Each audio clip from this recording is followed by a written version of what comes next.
पहली बार जब कोविड के केसेस जब पहली बार कोरोना से आमना सामना हुआ था और पहली बार हमने लॉकडाउन देखा था डॉक्टर गुलेरिया, उस समय इसके कारण ये बताए गए थे कि हमें तैयारियों के लिए वक्त चाहिए और संक्रमण की चेन को तोड़ना है या फिर स्लो डाउन करना है उस संक्रमण को। आज की तारीख में भी तो ये चीजें अप्लाई कर रही हैं। एक डॉक्टर के तौर पर क्या आप लॉकडाउन का इंतजार कर रहे थे? आपको लग रहा था कि नहीं, लॉकडाउन से ज्यादा एक निजी अनुशासन की जरूरत ज्यादा है? हाँ, तो एक तो अनुशासन की जरूरत ज्यादा है। दूसरा ये है कि हमें ये समझना चाहिए कि हमें बैलेंस करना है लाइफ और लाइवलीहुड को। और हमें क्या चाहिए? हमें ये चाहिए कि हम ये कोशिश करें कि जहां जहां पे ये केसेस बढ़ रहे हैं, जो हम कह सकते हैं हॉट स्पॉट्स है, वहां कंटेनमेंट जोन्स बनाए और वहां पे हम ऐसा सिचुएशन करें कि 2 हफ्ते के लिए वहां से कोई बाहर ना जा पाए, क्योंकि वायरस का इंक्यूबेशन पीरियड 2 हफ्ते है। वहां सब लोगों की टेस्टिंग, ट्रैकिंग, ट्रीटमेंट और आइसोलेशन हो, जिससे हम सब लोगों को पकड़ पाए, उनको आइसोलेट कर पाए और चेन ऑफ ट्रांसमिशन को रोक पाए। और पूरा ध्यान दिया जाए कि जिन एरियाज में हमारे देश के जहां पे अभी केसेस कम है, उनको हम प्रोटेक्ट करके रखें, वहां पे वायरस को ना आने दें। बहुत अग्रेसिव सर्वेलेंस करें और बहुत सख्ती करें as far as COVID appropriate behaviour is concern. बहुत सख्ती करें as far as crowds are concern. बिल्कुल भीड़ ना इकट्ठी होने दें, उस पर पूरी तरह से रोक लगाएं। अगर हम ये सब कर पाएंगे तो हम चेन ऑफ ट्रांसमिशन को रोक पाएंगे और एक नेशनल लेवल लॉकडाउन की फिर जरूरत नहीं पड़ेगी।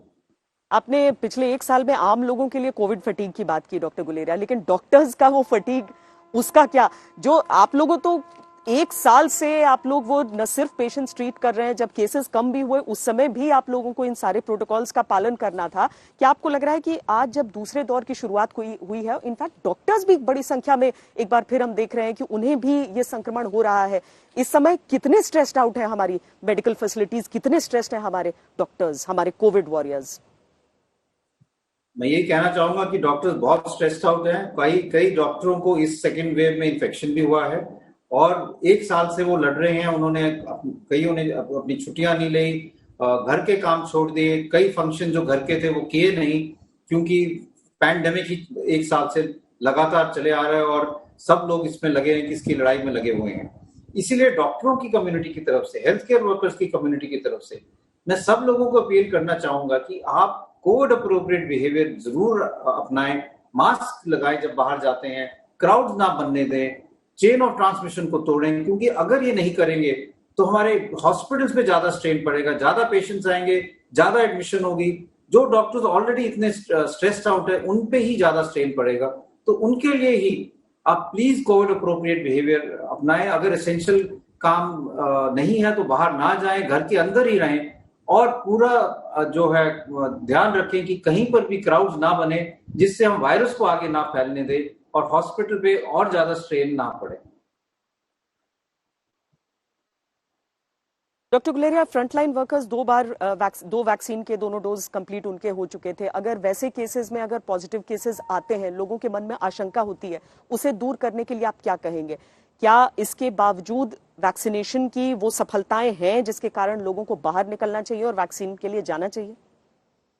बिल्कुल, पहले लोगों को समझना चाहिए कि हम वैक्सीन का लगाने से हम क्या अचीव करना चाह रहे हैं। वैक्सीन लगाने से हम सीवियर डिजीज को प्रोटेक्ट करना चाह रहे हैं। Vaccine will protect you from disease, not infection. इसका ये मतलब हुआ कि अगर हम वैक्सीन लगाते हैं तो वैक्सीन से हमारे बॉडी में एंटीबॉडी बनेगी जो हमें प्रोटेक्शन देगी कि अगर हमें कोविड हुआ तो हमें सीरियस इन्फेक्शन नहीं होगा, हमें हॉस्पिटल नहीं जाना पड़ेगा, हमें आईसीयू नहीं जाना पड़ेगा और हमारी जान बच जाएगी।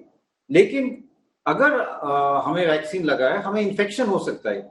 इसका यह मतलब हुआ कि अगर हम किसी कोविड पॉजिटिव पेशेंट के संपर्क में आए तो हमारे गले और नाक में भी वायरस आ सकता है, हम पॉजिटिव भी हो सकते हैं। लेकिन क्योंकि हमारे शरीर में एंटीबॉडीज बन चुकी हैं वैक्सीन के कारण, वो इस वायरस को आगे बढ़ने नहीं देंगी और हमारे को डिजीज की सिवियरिटी को ज्यादा बढ़ने नहीं देंगी और माइल्ड डिजीज ही होगी, अब डिजीज होगी ही नहीं।